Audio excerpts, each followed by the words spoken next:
¿Cuándo es que el Mesías va a venir en presencia y gloria plenas? ¿Cuándo es que el juicio final, completo y total se llevará a cabo? ¿Cuándo será esto? ¿Y cuál es la señal que debemos esperar que indique lo que va a pasar?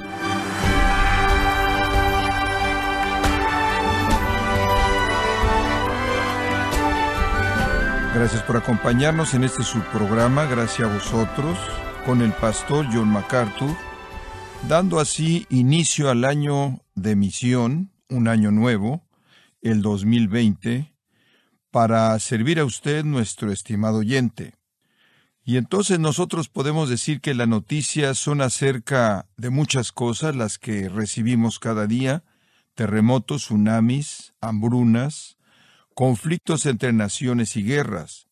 Pero debemos hacernos una pregunta: ¿son estas acaso señales de que Cristo regresará pronto? En la próxima media hora, John MacArthur nos dará una mirada a esta intrigante historia que todavía no ha tenido lugar, porque es parte de nuestro futuro. Estamos en la serie Jesús viene, aquí en Gracia a vosotros. Todo mundo tiene curiosidad por el futuro. Digo, es obvio, todos nosotros lo somos. Por una u otra razón, nos gustaría ver hacia adelante, nos gustaría saber lo que no conocemos. Casi a cualquier persona le gustaría saber cómo va a ser su vida en el futuro. Y hay personas a quienes les gustaría saber lo que va a pasar en la economía para que pudieran realizar las inversiones correctas. Hay muchas razones para querer entender el futuro, y entonces el hombre siempre ha buscado entender lo que no es conocido acerca del futuro. Hay una atracción por entender eso. La preocupación con cosas futuras no solo está limitada a aquellos que estudian la Biblia de ninguna manera. A lo largo de toda la historia humana, de religión a religión, han habido videntes y profetas y brujos y médiums y futuristas, personas que adivinan el futuro, líderes religiosos y todo tipo de personas que siempre están tratando de saltar al futuro, por así decirlo. Los judíos del día de Jesús no eran diferentes. Querían conocer también el futuro y tenían sus razones. Estaban cansados de ser oprimidos. Estaban cansados de estar bajo el pulgar de alguna nación que los controlaba. En todo sentido, eran un pueblo noble y todavía lo son. La línea judía de la humanidad es, de hecho, una línea noble de personas. No son un grupo de personas que no tienen lo que se necesita para ser autónoma. No son un pueblo que no puede gobernarse a sí mismo y crear su propia sociedad significativa y hacer contribuciones. Realmente no necesitan ser súbditos de alguien más, pero ese es exactamente en donde la historia los ha encontrado para la mayor parte de su vida. Y entonces, para cuando usted llega al tiempo de Jesús, están ansiosos por ver que cese la opresión que los ha plagado a lo largo de todo el periodo de tiempo que la Biblia llama los tiempos de los gentiles hasta ese punto. También anhelan ver la venida de su Mesías, porque saben que cuando Mesías venga, Él va a hacer que todo esté bien. Él va a derrocar a los opresores. Él va a arreglar lo que tiene que ser arreglado. Va a establecer de nuevo el reino en Israel y las cosas van a ser como Dios prometió que deberían ser y serán. Y entonces están llenos de expectativa escatológica. Escatológica viene de la palabra escatos, en el griego, que significa lo último. Entonces es el estudio de las últimas cosas. Y los judíos realmente estaban preocupados por las últimas cosas. Estaban cansados de toda la dificultad.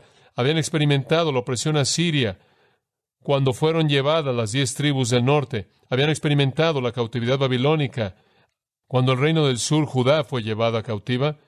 Habían pasado por el gobierno persa y el gobierno griego y ahora la opresión romana, y estaban cansados de todo eso. Y en sus espíritus, como lo expresaron en Juan 8 a Jesús, nunca fueron siervos de ningún hombre. Estaban esperando el día en el que serían libres de nuevo y serían gobernados de nuevo por un rey justo y conocerían el reino que Dios les había prometido con el florecimiento de todas sus bendiciones prometidas en el Antiguo Testamento. Y leyeron el Antiguo Testamento y sabían que el Antiguo Testamento hablaba de un futuro lleno de esperanza y brillo. Sabían que el Antiguo Testamento hablaba de que Dios establecería un reino. Sabían que debían esperar a un ungido, un rey, un Mesías, o en el griego un Cristo que vendría y establecería el gobierno de David de nuevo en la tierra. Y anhelaban que eso viniera. Un tiempo cuando la justicia y la paz prevaleciera. Un tiempo cuando Jerusalén viviría en prosperidad y seguridad, y no solo durante un tiempo breve, sino por los siglos de los siglos, como el profeta Isaías les había dicho. Anhelaban ver ese día, cuando la restauración del reino fue dada como Dios había prometido que sería dada. Y entonces estaban llenos de esperanza para el futuro. Y sin duda alguna leían con gozo a los profetas del Antiguo Testamento. Sin duda alguna se regocijaban conforme esperaban lo que Isaías dijo que en el capítulo 9 pasaría cuando dijo que vendría uno. El gobierno del mundo será sobre sus hombros, y él gobernaría y reinaría. Él sería llamado Maravilloso, Consejero, Dios fuerte, Padre eterno, Príncipe de paz. Y la duración de su gobierno y paz no tendría fin sobre el trono de su padre David para ordenarlo y establecerlo por los siglos de los siglos con justicia y demás. Realmente entendieron eso, se emocionaban por eso. Debieron haber leído Isaías 11:1 de que vendría un renuevo de la raíz de Isaí, quien fue el padre de David. Otro como David, no David, sino uno como David, un rey como David, quien reinaría en un tiempo próspero. Y en particular, que sería como David, dice en Isaías 11:2, será ungido con el poder séptuple del Espíritu Santo. Y conforme usted avanza a lo largo de ese 11º capítulo, debieron haberlo leído muchas veces y habrían visto todas las cosas que vendrían. Y debieron también leído Jeremías capítulo 23, capítulo 30, y habrían leído de cómo vendría uno que se sentaría sobre el trono de su padre David y reinaría y gobernaría, e Israel sería de nuevo la flor que debería haber sido, floreciendo de manera plena y en gloria plena bajo la bendición de Dios. Y debieron haber leído Zacarías, porque Zacarías habla de eso, en particular el capítulo 14, y ciertamente conocían Daniel, y debieron haber sabido que en Daniel estaba la promesa de un gran holocausto al final, pero ese holocausto no sería el fin, porque vendría una piedra no cortada con manos que establecería un reino eterno en la tierra. Todos estaban conscientes de lo que los profetas tenían que decir, y entonces para cuando usted llega a la vida de Jesús, hay un escenario muy claro de acontecimientos escatológicos en la mente del judío, y básicamente habían tomado la enseñanza del Antiguo Testamento de Daniel y Zacarías, Isaías y Jeremías, y la habían bosquejado junto con la enseñanza de Ezequiel para darles un flujo entero de cómo será en el final. Y vemos esta escatología manifestándose en los escritos de ese periodo de tiempo. Si usted lee los escritos no bíblicos en torno al tiempo de Cristo, nos ayudan a entender cómo pensaban los judíos de ese entonces. Esto es muy importante como un trasfondo para nuestro texto. ¿Qué pensaban los judíos que iba a ser el fin del siglo? ¿Qué pensaban que iba a ser la venida del Hijo del Hombre o del Cristo? ¿Cómo pensaban que iba a ser el juicio? ¿Qué acontecimientos esperaban? Bueno, si tomamos el material que escribieron en ese periodo de libros no bíblicos, escribieron libros religiosos que no eran bíblicos. Por ejemplo, estaba el libro de Enoc, está los Salmos de Salomón, está la Asunción de Moisés, el libro de Jubileo, la Ascensión de Isaías, el cuarto libro de Esdras, el Apocalipsis de Baruch, el libro de los secretos de Enoc, y este tipo de libros, los oráculos sebelinos, varios libros religiosos revelaban, y no eran escritos por Dios, su autor no fue Dios, sino que fueron hombres que daban sus actitudes religiosas, revelaban la manera de pensar de los judíos, nos dicen cómo pensaban en ese entonces, y vemos que muchos de estos libros son dominados por cosas escatológicas, por cosas futuras. Y si fuéramos a ver esos libros, encontraríamos algunas creencias fascinantes. Permítame ver si puedo llevarlo a una fuente que va a bosquejarle esto. Esto para mí es un punto fascinante. Un hombre llamado Schurer, S-C-H-U-R-E-R, escribió un libro titulado La historia del pueblo judío en el tiempo de Cristo. Este hombre, quien no tiene una postura escatológica que promover, por lo menos ciertamente no la postura que nosotros enseñaríamos, nos dice que era lo que los judíos creían en ese entonces y es fascinante, y él la extrae de su literatura contemporánea para saber qué estaban escribiendo. Permítame darle la secuencia. En primer lugar, Schurer dice que los judíos creían que antes de que el Mesías viniera, habría un tiempo de tribulación terrible, de tal manera que antes de que el Mesías llegue, habría un tiempo de dolores de parto. Así como una mujer tiene dolores de parto inmediatamente antes de que la vida salga de su vientre, así también antes de que el reino del Mesías sea establecido, la nación sufrirá algo de tribulación, algo de dolor. Ahora, ellos podrán haber entendido eso simplemente al leer el capítulo 14 de Zacarías, porque de hecho eso es exactamente lo que dice ahí. Y vemos que eso era lo que estaban pensando al leer, por ejemplo, el segundo libro de Baruch, en el cual dice, y honor será convertido en vergüenza, y fortaleza será humillada en menosprecio, y la belleza se convertirá en algo feo, y la envidia se levantará en aquellos que no habían pensado en sí mismos, y la pasión cautivará a aquel que es pacífico, y muchos serán agitados y se enojarán buscando lastimar a muchos, y levantarán sus ejércitos para derramar sangre, y al final perecerán junto con ellos. Entonces, ellos esperaban un tiempo de desmoronamiento terrible de la moralidad, un tiempo cuando el honor y la decencia serían despedazados, un tiempo cuando el mundo a su alrededor estaría lleno de guerra y habría un caos moral físico en el mundo, y esto sería un dolor de parto que traería al Mesías. En el cuarto Esdras, otro de sus libros que nos dice qué pensaban, dice que habrán terremotos, un tumulto de pueblos, planes de naciones, confusión de líderes y turbulencia en los príncipes. Además, en los oráculos sebelinos dice, del cielo caerán espadas ardientes a la tierra, luz vendrá con flashes en medio de los hombres, y la tierra, la madre universal, se sacudirá en estos días, y la mano del Eterno, y los peces del mar, y las bestias de la tierra, y las tribus incontables de cosas voladoras, y todas las almas de los hombres, y todo mar, se sacudirán ante la presencia del Eterno, y habrá pánico. Y las cumbres de montañas más altas y los montes de los gigantes se despedazarán, y el abismo será visible para todos, y las cumbres altas y los montes sublimes estarán llenos de cuerpos de muertos, y habrá rocas de sangre, y todo torrente inundará la planicie, y Dios juzgará a todos con guerra y la espada, y habrá azufre desde el cielo, sí, piedras y lluvia, y granizo incesante y doloroso, y la muerte estará sobre los cuadrúpedos, sí, la tierra misma beberá de la sangre de los que perecen, y las bestias se saciarán de carne. Ahora, usted podrá pensar que este hombre habría estado leyendo el libro de Apocalipsis, pero no habría sido escrito aún. Vieron un tiempo futuro de turbación, de tribulación tremendos por todo el mundo. De hecho, esperan en el Mishnah que la arrogancia se incrementa, la ambición se dispara, y la vid da fruto, sin embargo el vino escasea.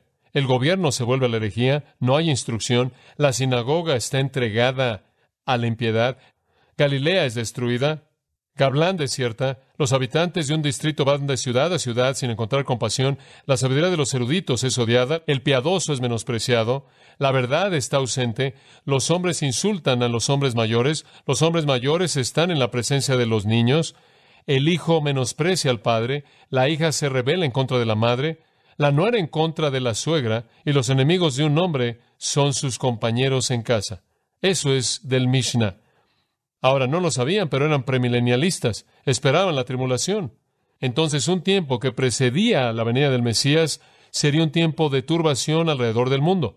La segunda cosa que tenían en su escatología era que en esta turbación vendría un precursor y un heraldo anunciando la llegada inmediata del Mesías, y será como Elías. Como el Mesías no es David, sino como David, así el precursor no es Elías, sino como Elías. Como el rey mismo viene en el espíritu, por así decirlo, y el poder de David, inclusive a un grado mayor, así el precursor viene en el espíritu y poder de Elías, inclusive a un grado mayor. Y entonces esperaban que uno como Elías viniera. Esta es la razón por la que inicialmente fueron tan atraídos a Juan el Bautista, porque era tan parecido a Elías. Y Juan el Bautista habría sido ese Elías, cumpliendo esa profecía si hubieran recibido a Jesucristo y su reino. Pero debido a que lo rechazaron y el reino fue pospuesto, por lo tanto, tiene que haber otro como Elías previo a la segunda venida del rey. Y entonces los judíos, no necesariamente viendo todo lo que les acabo de decir, vieron que vendría uno como Elías, quien anunciaría la venida del Mesías. De hecho, la ley oral judía establecía que si se disputaba dinero, propiedad, y se desconocía al dueño, o cualquier cosa que se encontrara cuyo dueño era desconocido, debía esperar, y cito, hasta que Elías venga, fin de la cita, porque él corregiría todo para preparar a toda persona para el Mesías. La siguiente cosa que vieron fue la venida del Mesías. Primero un tiempo de tribulación, después un heraldo, y después la venida del Mesías mismo, el que era el rey, el personaje grande, divino, quien vendría y terminaría la época actual y establecería la época de gloria, el reino, y defendería al pueblo de Dios. La siguiente cosa que vieron en su escatología, de acuerdo con Schurer, es que las naciones se aliarían y se congregarían para pelear contra el Mesías. Sorprendente. Por ejemplo, en los oráculos sibilinos, de nuevo leemos esta enseñanza judía. Los reyes de las naciones vendrán contra esta tierra trayendo retribución sobre sí mismos. Buscarán despojar el altar del Dios poderoso y de los hombres más nobles cuando vengan a la tierra. Rodeando la ciudad, los reyes malditos van a colocar cada uno su trono con sus pueblos infieles junto a él, y después con una voz poderosa Dios hablará a todas las personas indisciplinadas, ignorantes, y juicio vendrá sobre ellos por parte del Dios poderoso, y todos perecerán por la mano del Eterno. Él ve a todas las naciones congregadas en Jerusalén, alrededor de Jerusalén, todas las naciones congregadas en Israel para pelear contra Dios, levantan a sus propios dioses con todos sus pueblos alrededor de ellos, y en medio de todo ese esfuerzo por pelear en contra de Dios, Dios los destruye a todos. Y en el cuarto de Esdras dice, será que cuando todas las naciones oigan esto, la voz del Mesías, todo hombre dejará su propia tierra, y la batalla la tendrán uno contra el otro, y una multitud innumerable se congregará deseando pelear en contra de él. Todas las demás guerras van a detenerse, y todo el mundo va a ir a pelear contra el Mesías. Ahora, de nuevo, esta fue la creencia judía en la época de Cristo, de acuerdo con Schurer, y es exactamente lo que la Biblia enseña. Exactamente lo que entendemos a partir de los profetas del Antiguo Testamento y del libro de Apocalipsis también. Ahora eso nos lleva a la siguiente cosa que enseñaban en su escatología, y eso es que el resultado de esa batalla en contra del Mesías será destrucción total de todas estas naciones. Habrá una devastación total de las naciones que se oponen al Mesías. De hecho, Filo dijo que el Mesías, y cito, tomaría el campo y haría guerra y destruiría a naciones grandes y de mucha población. Fin de la cita. Y en el cuarto de Esdras de nuevo dice, Él los reprenderá por su impiedad, los reprenderá por su injusticia, los va a menospreciar cara a cara con sus traiciones, y cuando Él los haya reprendido, Él los va a destruir. Y en Enoc dice, sucederá en aquellos días que ninguno será salvo, ni por el oro, ni por la plata, nadie podrá escapar. No habrá hierro para la guerra, nadie puede vestirse con una coraza, el bronce no servirá de nada, y el metal no será estimado, y el plomo no será deseable, y todas las cosas serán destruidas del servicio de la tierra. En otras palabras, Él va a venir y va a destruir a todas las naciones hostiles, de tal manera que su armadura y todas las cosas que usan para protegerse a sí mismas no servirán de nada. Ahora recuerde, no le estoy dando puntos de vista dispensacionales contemporáneos premilenialistas. Esta es una mirada de Israel en la época de Cristo. Ven la tribulación que viene, después viene el Mesías, después de que haya sido anunciado por su precursor, cuando Él viene resistido por las naciones a quienes Él derrota de una manera devastadora. Después ellos creían que el siguiente acontecimiento sería la renovación de Jerusalén, que habría una renovación completa de Jerusalén. Esta sería la purificación de esa ciudad para que fuera la Jerusalén del gran milenio, la Jerusalén del gran reino y la Jerusalén de la gran gloria eterna del Rey. De hecho, en Enoc dice el libro de Enoc, todos los pilares eran nuevos y los adornos eran más grandes que aquellos de la primera Jerusalén, por así decirla. Dice, entonces vieron esta renovación de toda Jerusalén. El siguiente acontecimiento que vieron fue que los judíos que habían sido esparcidos por todo el mundo serían congregados de regreso. Serían congregados de regreso en la ciudad de Jerusalén. De hecho, hasta el día de hoy, la oración judía diaria dice esto en parte: levanta una bandera para congregar a nuestros dispersos y congréganos de los cuatro fines de la tierra. Eso es parte de la oración judía diaria. Esperaban el día cuando el Mesías venga, derrote a todas estas naciones, renueva Jerusalén y después congrega a todos los judíos de todo el mundo. De hecho, en los Salmos de Salomón está escrito: toca en Sión en la trompeta para citar a los santos. Causa que se oída en Jerusalén la voz de aquel que trae buenas nuevas, porque Dios tuvo compasión de Israel al visitarlos. Ponte de pie en las alturas, oh Jerusalén, y ve a tus hijos del este y del oeste, congregados por el Señor desde el norte, vienen en el gusto de su Dios. Desde las islas lejanas Dios los ha congregado. Los montes altos Él ha humillado en una planicie para ellos. Los montes huyeron ante su entrada. Los árboles les dieron refugio conforme pasaron. Todo árbol que huele bien, Dios hizo que brotara para ellos, para que Israel pasara en la visitación de la gloria de su Dios. Vístete, oh Jerusalén, de tus vestimentas gloriosas. Prepara tu túnica santa, porque Dios ha hablado bien para Israel por los siglos de los siglos. Que el Señor haga lo que Él ha hablado acerca de Israel y Jerusalén, que el Señor levante a Israel por su nombre glorioso. La misericordia del Señor sea sobre Israel por los siglos de los siglos. Fin de la cita. Entonces ellos ven a Dios venir y congregar a toda persona y trayéndolos de regreso a una Jerusalén glorificada. Este era su sueño. Esto era lo que esperaban en base a los profetas del Antiguo Testamento. El punto es que ellos entendieron a los profetas del Antiguo Testamento de la misma manera en la que nosotros los entendemos. Entendemos la misma secuencia. La gente dice, bueno, si eres premilenialista, crees en el punto de vista premilenialista. Si crees que Cristo va a regresar después de un tiempo de tribulación para establecer su reino en la tierra, esto es algo nuevo. Esto no es nada nuevo. Esto es entender los profetas del Antiguo Testamento exactamente como los judíos del tiempo de Jesús los entendieron. Y entonces, después de eso, creen que Palestina se convertirá en el centro del mundo. Esta era la creencia judía. Palestina se convertiría en el centro de todo, el mundo entero estaría sujeto a ella, todas las naciones serían sujetas, y las naciones vendrán a Jerusalén a adorar al rey. De hecho, en los oráculos sibelinos, de nuevo, todas las islas y las ciudades dirán, ¿cómo es que el Eterno ama a esos hombres? Hablando de los judíos, porque todas las cosas son para bien para ellos y les ayudan. Vengan. Caigamos todos sobre la tierra y supliquemos al Rey eterno, al Dios poderoso eterno.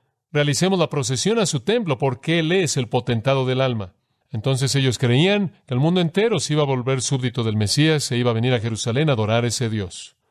Y finalmente, el último punto en este pequeño flujo escatológico era que vendría una nueva época de paz y bondad y gloria que duraría para siempre.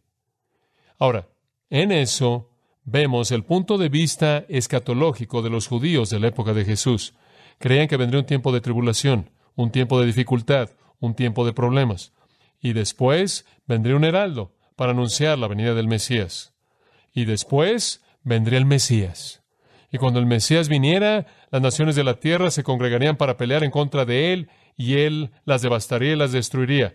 Y después Él purificaría la ciudad de Jerusalén. Siga esto con mucha atención. Purificaría la ciudad de Jerusalén, congregaría a todos los judíos de toda la tierra y establecería su reino eterno. Esa era la escatología judía. Ahora siga su manera de pensar. Habían estado bajo tribulación desde su punto de vista por mucho tiempo, ¿verdad? Habían estado bajo ella, persas, griegos y ahora romanos. Y habían visto la opresión romana como un tiempo de tribulación, un tiempo de dificultad. Y fácilmente podían recordar no mucho tiempo antes de esto, cuando su pueblo había sufrido en el período macabeo las profanaciones terribles por parte de Antíoco Epífanes y los griegos. Y entonces bien podrían haber pensado que la tribulación ya estaba pasando, que la opresión romana bajo la cual ahora existían, de hecho, era eso. Y después aparece Juan el Bautista. ¿Qué cree usted que pensaban ahora? Aquí está el que es como, ¿quién? Elías. Y de pronto viene Jesucristo. Y Él cura a personas, y Él resucita a los muertos, y Él tiene este poder sorprendente para alimentar a las multitudes. Y Él es un obrador de milagros y un obrador de maravillas que expulsa la enfermedad de Palestina durante su ministerio. Y Él entra montado a Jerusalén en la Pascua, y ellos arrojan ramas de palmeras y prendas de ropa enfrente de Él, y se dicen a sí mismos, aquí está, este es el Mesías. Y recuerdan, ¿qué es lo primero que va a pasar cuando el Mesías venga? Lo primero que va a pasar es que las naciones de la tierra se van a congregar en contra de Él y Él los va a destruir. Y entonces ellos inmediatamente piensan que Él va a iniciar una guerra y los romanos van a ser los primeros que van a ser destruidos y el holocausto debe comenzar rápidamente. Y una vez que Él acabe con eso, Él va a purificar a Jerusalén y después Él va a expulsar a todos los hipócritas y a toda la religión falsa y toda la adoración falsa. Y después vamos a ver quizás pensaron del templo de Ezequiel, del 40 al 48 en Ezequiel, ese templo glorioso final cuando la adoración verdadera se está llevando a cabo. Y después Él va a congregar a todos los judíos de todo el mundo y va a establecer el reino eterno. Ahora usted sabe qué es lo que está en la cabeza de los discípulos conforme llegamos al capítulo 24, ¿verdad? Este es el tipo de manera de pensar que hay en sus mentes. Y la escena se está desarrollando de manera tan clara, parece a los ojos de ellos. Dice usted, bueno, ¿qué hay acerca de cuando Jesús les dijo que Él iba a morir? Cuando inclusive en el día de la entrada triunfal Él les dijo, a menos de que un grano de trigo caiga a la tierra y muera, permanece solo. ¿Qué hay acerca de eso? Eso no encaja, no está en su escenario escatológico. No pueden enfrentar eso, rechazan eso. Y siempre están diciendo, no, eso no puede suceder. Entonces no comprenden la muerte de Cristo. No entienden la resurrección de Cristo. Únicamente ven la gloria venidera. ¿Se da cuenta? Y tienen una perspectiva muy comprimida de Cristo.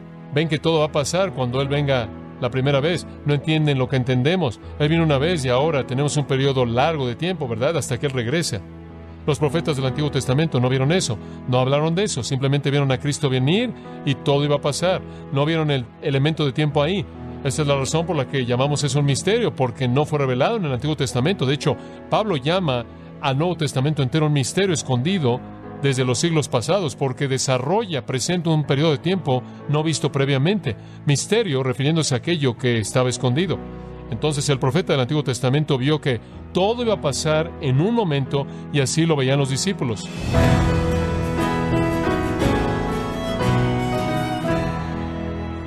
John MacArthur nos está mostrando qué papel juega la Iglesia durante los últimos días, qué pasará en la gran tribulación y cómo será el regreso de Cristo. Es la serie Jesús viene, aquí en Gracia a Vosotros. Y quiero recordarle, estimado oyente, que tenemos a su disposición el libro La Segunda Venida, escrito por John MacArthur, en donde nos ayuda a anhelar la segunda venida del Señor al presentarnos textos bíblicos clave y el discurso escatológico de Cristo en el Monte de los Olivos. Puede adquirirlo en nuestra página en gracia.org o en su librería cristiana más cercana. Y también le comento que puede descargar todos los sermones de esta serie Jesús viene, así como todos aquellos que he escuchado en días, semanas o meses anteriores, animándole también a leer artículos cristianos relevantes en nuestra sección de blogs en gracia.org. Si tiene alguna pregunta o desea conocer más de nuestro ministerio, como son todos los libros del pastor John MacArthur en español, o los sermones en CD, que también usted puede adquirir, escríbanos y por favor mencione la estación de radio por medio de la cual usted nos escucha en Gracia a Vosotros. Es importante conocer no solo el país y ciudad de donde usted nos escucha, sino también la radio. Para quienes contactan nuestro ministerio por primera vez, pueden solicitar una copia del mensaje de promoción sin costo alguno, un mensaje por oyente únicamente. Si usted vive en los Estados Unidos o Puerto Rico, escríbanos a Gracia a Vosotros, P.O. Box 4000, Panorama City, California, 91412. O puede escribirnos a través del siguiente correo electrónico: radio@gracia.org. En nombre del pastor John MacArthur, de nuestra asistente administrativa Jessica Fonseca, así como del personal, queremos darle las gracias invitándole para que nos acompañe en la próxima edición y juntos continuar desatando la verdad de Dios un versículo a la vez en Gracia a Vosotros.